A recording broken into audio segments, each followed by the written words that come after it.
ପ୍ରେମ ଦିବସରେ ଘଟିଥିବା ଏକ ହୃଦୟ ବିଦାରକ ଘଟଣା ଦେଶରେ ଚାଞ୍ଚଲ୍ୟ ଖେଳାଇଛି। ବାହାଦୁରଗଡ଼ ସହରରେ ଏକ ନବବିବାହିତ ଯୁବକ ପ୍ରେମ ଦିବସରେ ନିଜ ପତ୍ନୀକୁ ନିର୍ମମ ଭାବେ ହତ୍ୟା କରିଛନ୍ତି।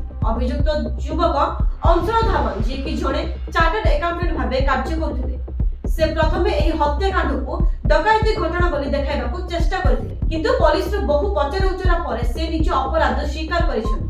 ସୂଚନା ଅନୁସାରେ ଅଂଶୁଳ ସେପ୍ଟେମ୍ବର 2025ରେ ମେହେର ଠାକୁରିଆଙ୍କୁ ବିବାହ କରିଥିଲେ।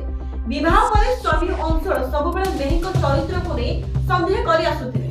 ବିବାହ ପରେ ସ୍ୱାମୀ ସ୍ତ୍ରୀଙ୍କ ମଧ୍ୟରେ ସନ୍ଦେହ ଓ ବିବାଦ ଚାଲିଥିଲା। ପ୍ରେମ ଦିବସ ରାତିରେ ଉପହାର ଓ ଭୋଜନ ପରେ ଅଂଶୁଳ ପ୍ରଥମେ ପତ୍ନୀଙ୍କ ବେକ ଚିପି ଅଚେତ କରିଥିଲେ, ପରେ ଧାରୁଆ ଅସ୍ତ୍ରରେ ବେକ କାଟି ହତ୍ୟା କରିଥିଲେ। କାଳେ ଆଙ୍ଗୁଠିର ଛାପ ରହିଯିବ ବୋଲି ସେଥିପାଇଁ ଅଂଶୁଳ ହାତରେ ଗ୍ଲୋଭ୍ସ ପିନ୍ଧିଥିଲେ। ପୋଲିସ ଏହି ଘଟଣାର ଅଭିଯୁକ୍ତଙ୍କୁ ଗିରଫ କରି ତଦନ୍ତ କରି ତାଙ୍କୁ ଗୁଡ଼େଇ ତୁରେଇ ପ୍ରଶ୍ନ କରିଥିଲେ। ଶେଷରେ ଅଂଶୁଳ ପତ୍ନୀ ମେହେରକୁ ହତ୍ୟା କରିଥିବାର ମାନିଥିଲେ।